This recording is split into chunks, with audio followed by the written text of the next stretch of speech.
Hi and welcome back to the next video.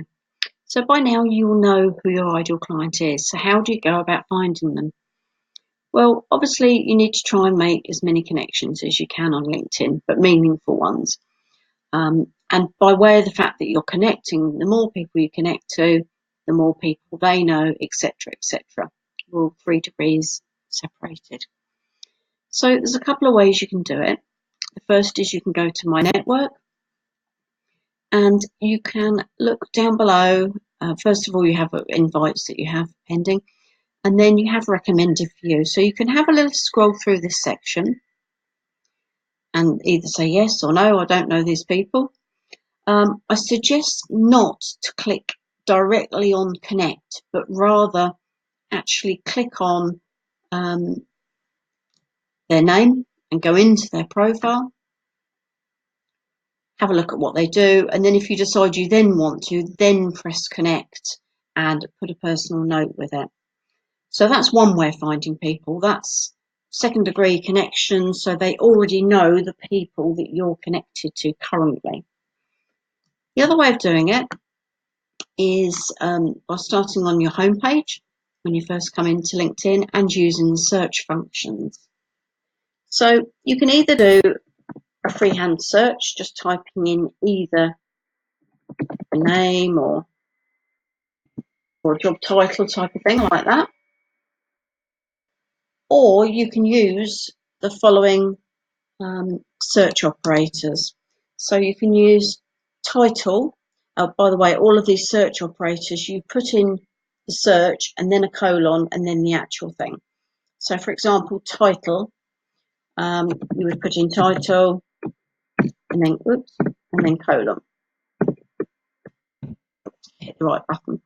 And then you might put in manager. So that would then bring up everybody that has the word manager in their title. Okay, so there's quite a few there. So the other search parameters you can use, there's title, there's first name, company, and school.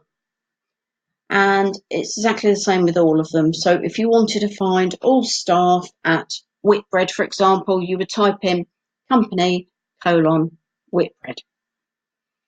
Other than that, if you're just searching for a person's name, you don't need to really put anything. You can just put their name in.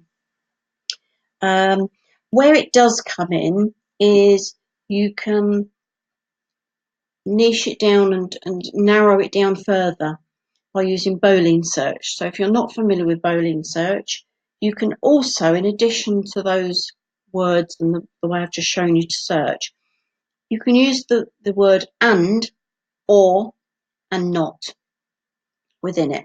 So for example, if you wanted managers but not CEOs, then you would type in manager and then not in capitals CEO. And then what that would do is bring up people that have the word manager, but it would exclude anyone with CEO in their title. So you can narrow it down like that as well. What else do you need to know? So I've talked about that. So, okay, the other thing with searches is, so you might have different target audiences, and you'll want to look at these one at a time. So say web designers, let's use that again, was a target audience. Okay. So you can then look at this by people, jobs, content, and there's more here. So it's your companies, schools, and groups. And you can also filter it by connection. So if, for example, you wanted to search for web designers that you're currently connected to, you would filter it by first, because they're your first degree connections. But if you were looking for new web designers to connect with, you would filter the search for web designer by second. And the reason that you would filter it by second is if you did it by third, you're not going to be able to connect with those people.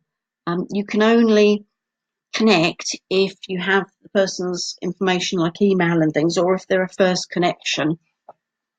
So if you're looking to reach out to more people in the market that you've just searched for, filter it by second and press apply. And then it's not going to bring up any first connections, people I'm already connected with, and it won't bring up third either. So these are all brand new people I could connect with should I be looking for web designers. Okay, so you can go down, you can see a summary for each, and obviously if you like any of them, you can connect with them. The other thing that can be really useful to do is create search alerts. So I've already got one there. So let's do this for virtual assistant. Okay, so we've got virtual assistant. Oops. And it's kept the filter on by second, so that's good.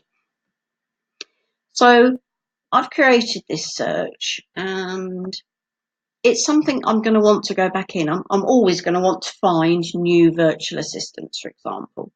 So what you can do to save the search is, having done it, you go into create search alert over on the right. You choose how often you want to receive it, or that only actually allows weekly now, and you get it by email, and it's called it virtual assistants. Okay, so if I press save now, you'll see it's added that search up to here. And what LinkedIn will do is it will weekly send you a list of new people in that category. So you can then have a list to work through and go and look at those people and see if they're of interest. So that's a really good way, rather than keep running the search manually. You can just save that search and then have the information just emailed to your inbox every week. So that's really useful as well. So they're the two main ways I would say you'd find people. The third way you might do it as well would be by participating in groups. Just scroll down too fast. So if I look at one of the groups that I'm in, apologies for the lag, it's recording. So yeah, this is a group I'm in. So I can either start a conversation, or I can scroll and see who else is in here, and I can go and look at them. I can see a bit of an overview here. I've got some shared connections with this person. I can press connect, or I can go and view their full profile, and I can connect with them that way. So groups are sort of the other way that you would possibly find people to connect with. And I'll see you in the next video.